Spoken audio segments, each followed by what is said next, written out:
June 7th through the 11th, 1942, the American Navy put a significant defeat upon the Japanese Navy, a superior Japanese force.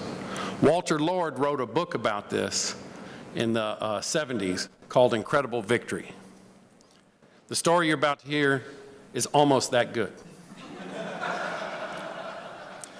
So we're going to talk about three projects that were linked together. State Highway 45 Southwest, the Loop 1 MoPac intersections, which I will just shorthand call the intersections, and the MoPac managed lanes projects. So a little bit of background. State Highway 45 has been around since the 80s in Austin, and all these projects are in Austin, and I'll talk a little bit about where they're located here in a second. State Highway 45 has been around since the 1980s, and State Highway 45 Segment 3, which is almost directly analogous to the piece I'm going to talk about today, State Highway 45 Southwest, was sued by the same plaintiffs we're going to discuss in 1989 for almost exactly the same issue. And in that case, the Federal Highway Administration and TxDOT were sued, and in that instance, we prevailed. In 2013, CTRMA, the Central Texas Mobility Authority, and TxDOT jointly started working on the State Highway 45 Southwest project. The Loop 1 intersections project is basically two grade separations on Loop 1, and that's a project that was being developed by the Austin District. And the Loop 1 managed lane project is another project that's being developed by Central Texas Mobility Authority, and that was looking at putting a managed lane on MoPac south of the Colorado River. In February of 2016, TxDOT was sued by the Miss Fath, and so you'll see this case often referred to in the literature as Fath versus TxDOT, and the Barton Creek Association, and a whole cast of other characters, including Jerry Jeff Walker and Carol Keaton Rylander, I think is her name at this point. And so in February 2016, they filed suit against TxDOT. At that time, we had completed a state EIS on State Highway 45 Southwest, state EIS, a federal EA on the intersections project, and the MoPac managed lane study was still underway, and they were in the process of preparing a federal EA. So there were 4 claims, and I'll go through each claim, but let me tell you just briefly how the lawsuit went down. There was a preliminary injunction hearing, and in the preliminary injunction hearing, basically what happens there is both sides come and present their arguments that they would ultimately present in court should the case end up going to court, going to trial. And the standard of judicial review is that the plaintiffs have to demonstrate a substantial likelihood that they would succeed on the merits of their case. And so, in essence, we were trying the State Highway 45 project at that point. I should say, let me back up and mention one thing. State Highway 45 MoPac runs north-south through Austin. State Highway 45 is going to connect the very southern tip of MoPac to FM 1626. So we got MoPac here, 1626 here, and then about, a half a mile north of where that connection point is where the two intersections projects are, these two grade separations. And then north of that, the managed lane was going to continue on up to the Colorado River. So all these projects are closely related to, or closely geographically located towards each other. So we went to a court. We had a preliminary hearing, preliminary injunction hearing. The district court denied the plaintiff's motion. Basically, we presented our case, they presented their case, and the court thought that the plaintiffs did not have a substantial likelihood of succeeding on the merits of their case. The plaintiffs appealed that to the Fifth Circuit. In New Orleans, the Fifth Circuit also agreed that they did not have a substantial likelihood of winning on the merits of their case. However, that doesn't mean you can't just go to trial. You have that option as a plaintiff. And so we ended up actually having a trial where both sides once again presented their arguments, And the district court, again, decided in TxDOT's favor. That was appealed to the Fifth Circuit, and it is currently on appeal. So there's more to come on that. We're cautiously optimistic that the Fifth Circuit will look at the same information they looked at last time and reach the same conclusion, but you never know. So let me talk about the 4 claims. So the first claim was that TxDOT and CTRMA violated NEPA and the Administrative Procedures Act by embarking on 3 projects. Remember, we have the 3 projects. We have Loop 1, Managed Lanes, MoPac intersections, and State Highway 45 Southwest, without preparing a single environmental impact statement that evaluated the impacts of the alternatives for all 3 projects collectively in a single document. So if you recall, we did a state EIS, a federal EA, and we hadn't finished the federal EA on the MoPac managed lanes. So that was the first claim. So segmentation, as you all know, is a big deal in NEPA type suits. And so what the court really starts to look at there is, are these standalone projects? And all of you, I think, are familiar with the term independent utility. Can the project exist in and of itself without the other projects being attached to it? And so the court looked at the various segmentation factors that they're required to look at, and they held that the intersections was a standalone project, that it had logical termini, that it had independent utility, and that it need not be considered with these other projects. Loop 1 managed lanes, since there was no decision on that at the time, there was no NEPA decision, it was not subject to the Administrative Procedures Act, and so it was kind of tossed out. So really the argument came down to whether the intersections and State Highway 45 should have been evaluated at the same time. And the court held that no, they were both independent projects, they had independent utility, and they need not be looked at the same time. So that was the first claim. The second claim was an interesting way to try and federalize State Highway 45. So as you guys know, when we get challenged on a federal project, we're challenged under the Administrative Procedures Act, which basically says, you know, state, or did you follow the federal procedure in clearing this project? But State Highway 45 Southwest, if you recall, was a state EIS. So it was cleared under the state's rules. So that project was not challengeable under the Administrative Procedures Act. And so the plaintiffs made the claim 2, that TxDOT violated NEPA and the Administrative Procedures Act by failing to perform an environmental study of the State Highway 45 Southwest project under NEPA, because the plaintiffs maintained that State Highway 45 Southwest was subject to regulation and approval by the United States Fish and Wildlife Service. So they were saying, you know, that this is a federal project because you're going to have to get approval from the U.S. Fish and Wildlife Service. And the court in that instance, let me say, there's 2 types of interaction that TxDOT can have with U.S. Fish and Wildlife. One of them is under the Section 7 portion of the Endangered Species Act, where we consult with the service about what we're doing, and we come to some agreement about what the potential impacts are and what maybe mitigation measures we might do. There's also Section 10, which is a strictly voluntary program that a state action could consult with the Fish and Wildlife on. But that strictly voluntary is the important part of that. So again, the court in this case found that the requirement for TxDOT to consult with the U.S. Fish and Wildlife Service didn't bestow federal control and responsibility on the Fish and Wildlife Service for State Highway 45, because the Section 10 process is entirely voluntary. It was entirely up to our judgment as to whether we wanted to consult with the service or not. And in this instance, we did not consult with the service. Claim 3 had to do with indirect and cumulative impacts, and this also is an area that I think you all are familiar with, that we often get challenged on our environmental projects. The claim in this case was specifically for the intersections only, and it claimed that we had violated NEPA because we failed to adequately address cumulative impacts, and TxDOT's approval of the intersections project was arbitrary and capricious, and thereby a violation of the Administrative Procedures Act.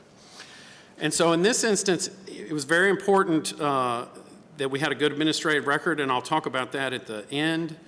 Basically, the court found in that case is because the intersections EA adequately analyzed the potential cumulative impacts and impacts to groundwater quality, groundwater was a big issue, and that the administrative record fully supported that analysis, there was no way the court could look at the decision the department made as being arbitrary or capricious or an abuse of discretion or any of that nature. The record showed that we took due consideration of the potential impacts to those cumulative impacts and to those species. The final claim had to do with a potential noise impact. The plaintiffs claimed that the intersection projects would produce noise that would constitute a constructive use of the Lady Bird Johnson Wildflower Center in violation of Section 4F. And again, the court found that TxDOT had properly used FHWA's noise modeling criteria to determine at 3 locations that noise levels would exceed the federal criteria on the Wildflower Center. We, of course, when we do that, as you all know, if we are going to exceed noise levels, we'll propose noise walls. We'll offer noise walls to consideration. In this case, the Wildflower Center declined. They did not want those noise walls. The court disagreed with the plaintiff's contention that TxDOT did not use proper noise methodology and that TxDOT should have found a use of the Wildflower Center. So basically, the court did not find their argument compelling. And the court went on to say that TxDOT is not required to document each determination of a project that would not result in an impact or in a constructive use. Instead, the burden falls upon the plaintiffs to show how the action would result in a use. So basically, we don't have to prove a negative when we're working on our projects. Now, you would think that would be the end of it. But as Steve Martin once said, no, that was not the end of it. So as I said, it's still over at the Fifth Circuit. We're waiting to hear about that. But in the meantime, the Save Barton Creek Association and the Center for Biological Diversity out of Arizona filed another lawsuit on the Intersections Project.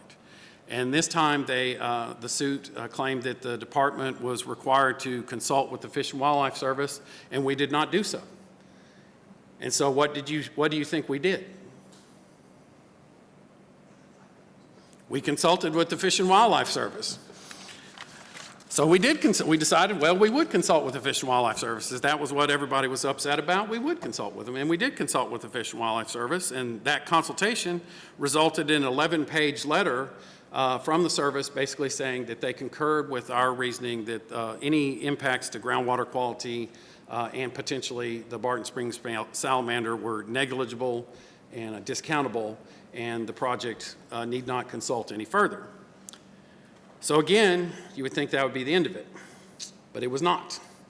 The Center for Biological Diversity and the Save Barton Springs folks amended their complaint to include the Fish and Wildlife Service, and basically contended that the Fish and Wildlife Service had abused their discretion and they were acting in an arbitrary and capricious manner. It's difficult for me to see how that's going to fly with the court. This is set to go in November, is that right? Yeah, November, we're supposed to see the court on this. We have an 11-page letter from the Fish and Wildlife Service. It was hardly arbitrary or capricious, so I don't see how far this one's going to go, but we'll find out. So finally, just a couple lessons learned from this. On the State Highway 45 Southwest project, because we had been sued on that project before, we knew we were going to get sued this time.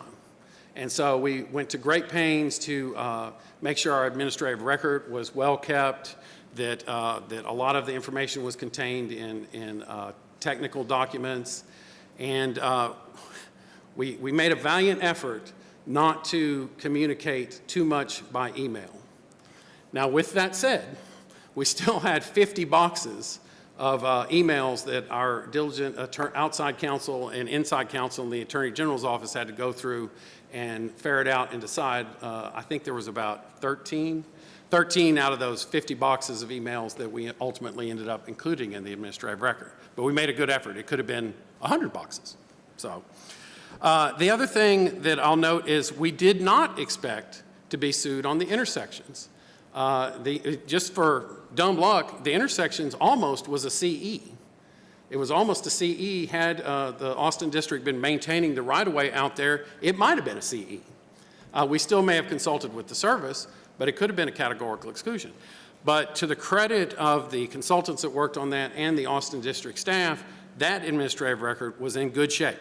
And the court was able to see what had gone on with that project and was ultimately able to conclude, based on what was kept in that record, that the department did not act arbitrarily and capriciously with regard to the cumulative impact analyses. A couple final things I'll say is it's exceptionally important when we write our purpose and needs for these projects.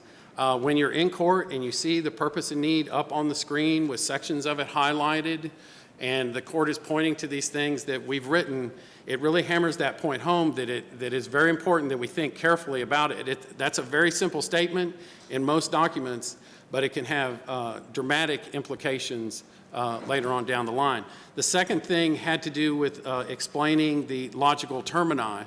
There was some question about what is the logical termini on an intersection project. And that question kind of came up, and the court, I think, at one point said, this time speaking to independent utility, I think the court said something to the effect, even I, the judge, can see that an intersections project where people no longer have to stop at a stoplight and people can walk over a sidewalk to go to their school has independent utility. In other words, it exists on its own. It doesn't need these other projects. In the case of the logical termini, in that instance, the logical termini were where the engineering staff determined it was necessary, whatever distance they felt away from the actual construction project, to tie back into the existing highway facility. So we didn't have to have an arbitrary, like the next road junction or something of that nature. It was just simply, that's where the engineers felt like it made sense to tie back in. Therefore, that was the logical termini. The final thing I'll say is that the technical analyses on both these projects were rigorous and well done and well documented. And that proved, I think, one of the key points in allowing the court to decide in our favor, because it was very, very well documented that we had taken an extremely hard look at the endangered species issues on both projects. It was there in the file, it was there in the record, and the court had no problem finding it, and we had no problem pointing to those files in the record and saying this is where it was. So this was TxDOT's first lawsuit flying on their own, if you will, with NEPA assignment. And we're, again, still cautiously optimistic that the Fifth Circuit will, again, look at the same information they've looked at before and arrive at the same conclusion, but that remains to be seen. And then we still have the one lawsuit that will find out what happens in November. So, are there any questions about that? That was a lot of stuff. Okay. What? Yeah. No, don't say that. Yes. Just out of curiosity, have you told them the cost associated with all the lawsuits? How much that's added to? The question is, have we totaled the cost associated with the lawsuit? I don't think we have. I mean, there's a lot of costs in there. There's the cost of our outside counsel, which we had two outside counsels, I believe, on this. Also, I should say that CTRMA shared the cost. Their counsel did a lot of the work. They had their own set of attorneys, and so it was our counsel, CTRMA's counsel, and of course, when TxDOT is being sued, the Attorney General's office represents us, and so the Attorney General's office was also involved. And then just in terms of staff time, there was some staff time involved in assembling the record. In the projects, the records were all complete. One project had a really efficient index, and the other project had a less efficient index, but everything was there. Everything was in the file. So, but I don't know what the cost would be. I'm sure it was not a minuscule expense. So, another question? Yes, sir.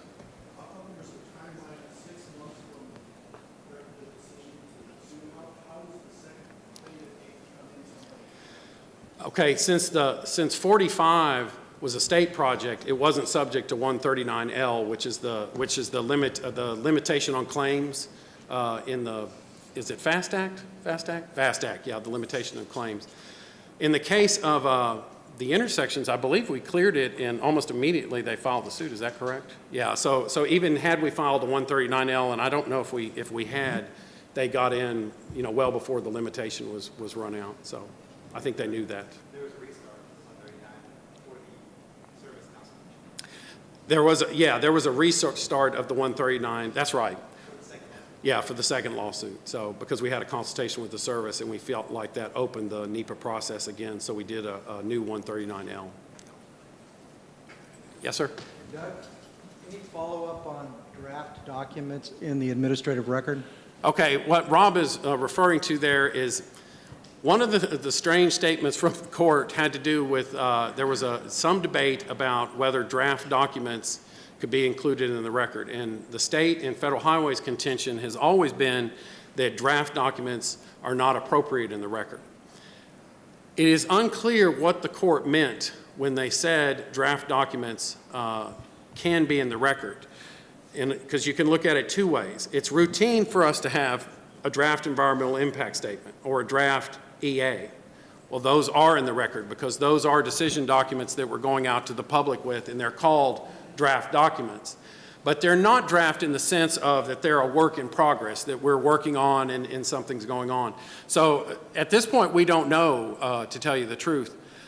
To me, having the draft documents in the record is inconvenient.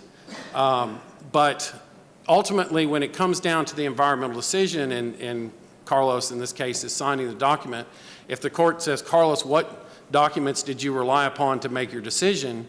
Well, that is the draft EA that was circulated to the public and the final EA that was shown to the public. It doesn't matter how many draft versions of it we had beforehand, those were not decision documents. And so, although they would be inconvenient and they might show a little bit more of the thought process, I don't think from a legal perspective they could be, relied upon and say, well, you said this in the draft document. Well, yeah, I might have said that in the draft document, but that doesn't matter because the decision maker used these two documents and these technical reports to make their decision. So that's kind of how we're looking at it right now. It remains to be seen what the court will have to say about it. Any other questions? What is the end game of the lawsuit?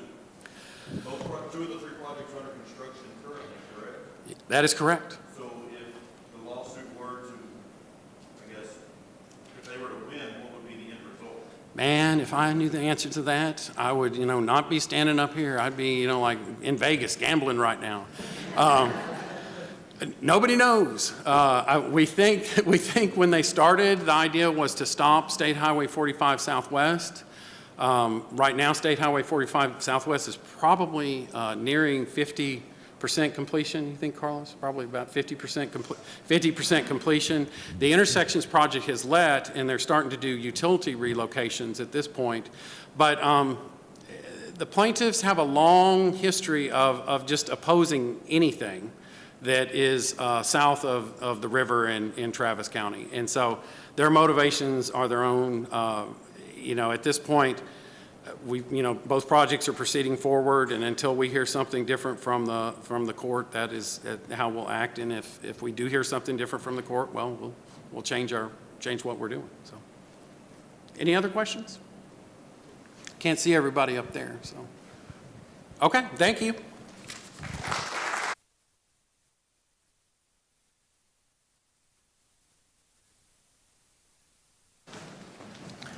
All right, well done, Doug, well done. Just one added note, actually two added notes on that. I also need to credit Doug and Mike Chavez and the E&B team and the district and those who worked on that project. Doug really rode hard because going into the 45 Southwest EIS, we knew that one had a history of controversy, and we kind of pretty much expected what the outcome was going to be from those who opposed the project. So we prepared hard, and again, Doug was riding hard on the consultant team and the project team, and I think I did a good job preparing for that. Secondly, also, more of a personal note, that this was, again, significant because it was the first lawsuit under NEPA assignment. So part of NEPA assignment is that you give away your sovereign immunity and allow you, the state, to be sued in federal court. And so this was the first project that fell in that category. But more importantly to me, that this was the first project that had my name on it that ever ended up in federal court. And it's also the fact that my boss's boss, James Bass, was provided the summons of the lawsuit on his desk with his name on it for something that I had signed and approved. And so that was a little bit unnerving as well. The day that happened, that I didn't get a whole lot of sleep that night, just kind of going over in my head, what might be the consequences of this doesn't turn out well. So luckily it did turn out well, and that was the first lawsuit under my tenure with my signature. So again, much appreciated, and for all those who worked on it, the RMA, the consultant team, the AG's office. And hopefully the story will end well once the circuit court comes to their decision. All right, so let's move on. Next up is a project. It's outwardly it would appear like a feasibility study, but I think we're working hard to make this feasibility, this corridor study, something different, something special, and hopefully set a little bit of a precedent on how we go about doing these kind of studies in the future. And so the project is ongoing. Actually, it's really early on the study at this point. But we thought it might be appropriate to talk about what we're doing on this corridor. The corridor is I-35 between Austin and San Antonio. And to do this presentation, we have Michael Sexton with Jacobs Engineering.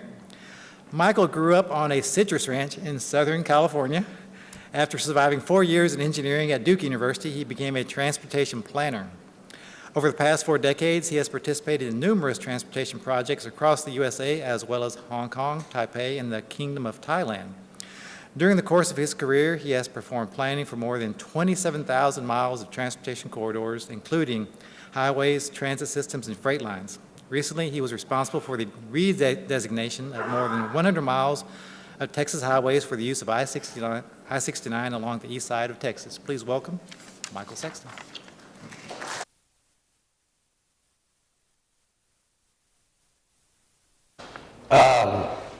I am extremely pleased to be here.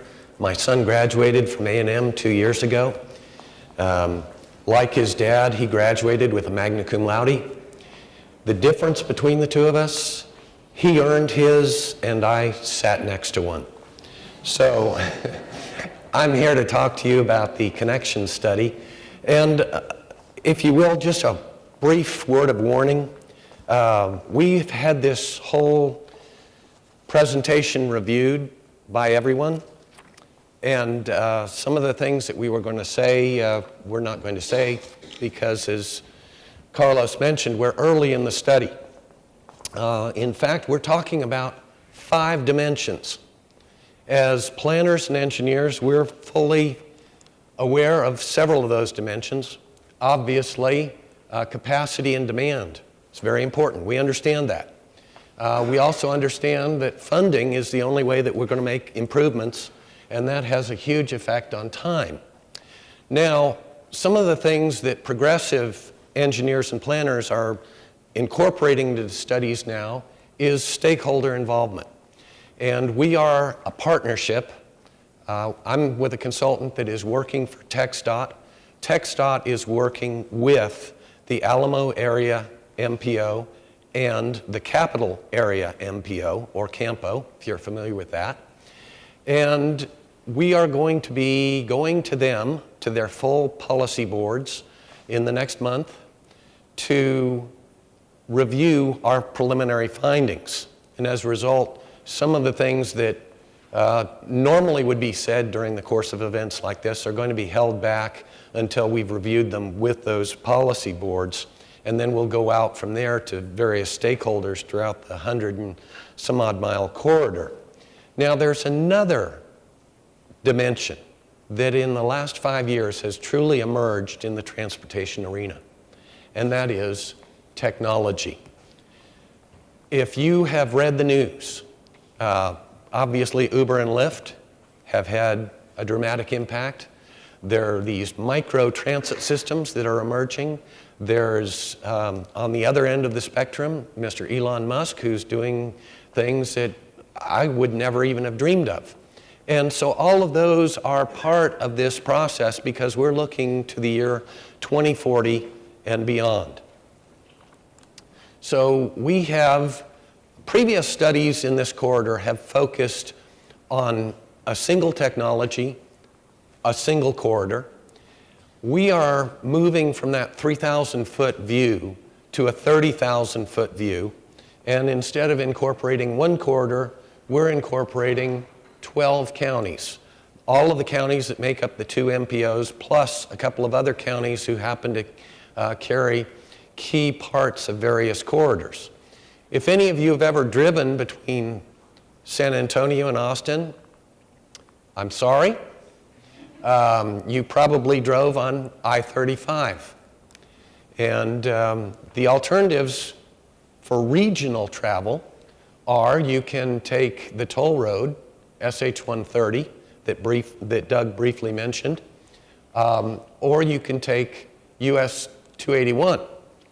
Neither one of them seem to be as popular with people. And so we are looking at a broader corridor to understand the existing market, the existing issues, and what opportunities there are. Obviously, when we talk about the Alamo Capital Connection Study, we're considering going all the way from the south side of San Antonio up through Austin to Georgetown, where 130 connects back into I-35. And obviously, I don't really need to talk to transportation professionals about this, but there are very few direct connectors. There's I-35 and sort of SH-130, and then there's US 281 if you want to go out and see the wildflowers. And if you stay on 35, you have a relatively unreliable travel. You might get there in an hour, more likely 2, sometimes 4.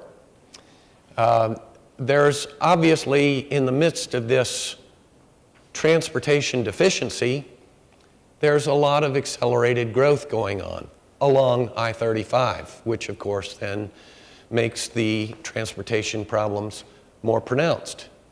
And finally, there's a whole need for a multi-regional address of these issues. In other words, we can't be just one tribe or one clan, whether it's TxDOT Austin or TxDOT San Antonio or the MPO or all the communities along the corridor. Each clan cannot stand up against this challenge by themselves. But the hope is that we'll be able to develop a regional strategy that addresses things in a holistic manner and gets the job done. So let's take a minute. Let's think about Dallas-Fort Worth. Today, about 6.3 million people live in Dallas-Fort Worth. And you say, that is a big city. It's almost as big as Houston. Whereas San Antonio and Austin are, yeah, they're big cities, but they're not that big. But here's the thing. You think about everything that's going on in Dallas-Fort Worth today. Circumferential highways, radial highways. They even have transit systems. They even have rail transit systems. Some of that through great planning and some of that through the fortune of having an abandoned rail corridor or something that they could generate. But if you take San Antonio and Austin and look at the year 2040, they're going to have almost as many people as Dallas-Fort Worth has today. Do you see a problem?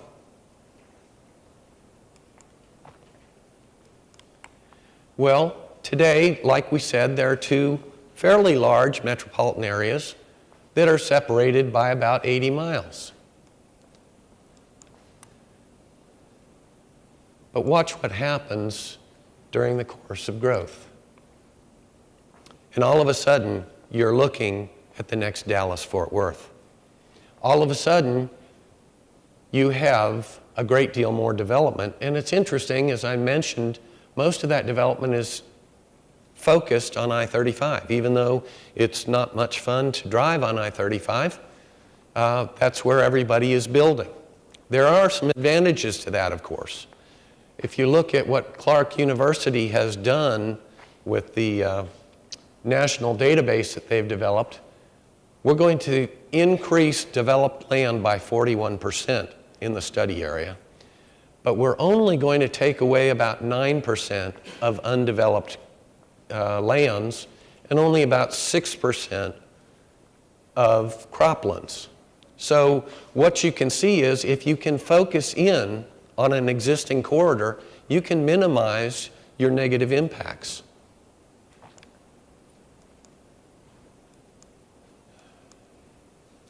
And here are some other negative impacts that some people who like to file lawsuits don't want to talk about, but traveling in this corridor today is not very pleasant. The two MPOs have done a series of studies. This is from the Alamo MPO, and this is based on the INREX data and the HERE data, which comes from your personal telephones, your cell phones. Thank you very much for being part of this massive data collection process. And as you can see, particularly up in, if this is Austin and this is San Antonio, and these are all the interchanges in between, you can see in Austin during most of the day, morning and afternoon, you have very undesirable conditions. But those conditions are starting to emerge down in San Antonio as well.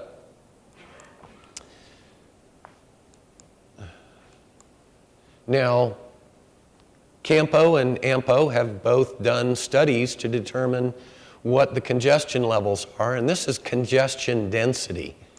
And there is the similar one for Austin. And in 2040, even when we add in all the improvements, and the Austin district, don't know if Kevin Dickey's here or not, but the Austin district is going to spend $3 billion on improving I-35 without making it look like a miracle. Down in the San Antonio district, they're going to spend more than $1 billion on improvements to 35, as well as improvements to US 281, which is emerging as a major corridor. But even with all of that, we haven't solved the problem.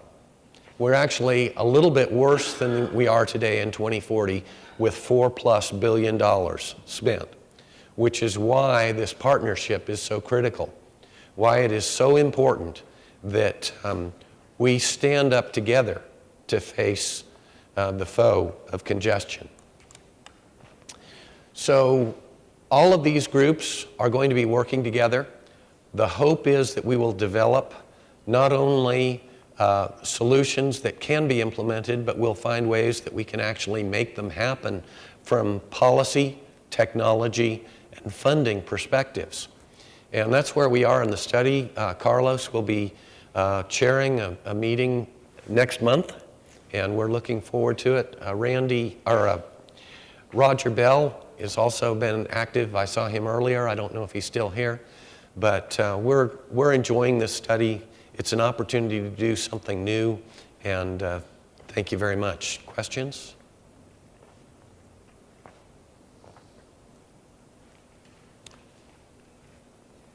Okay, thank you.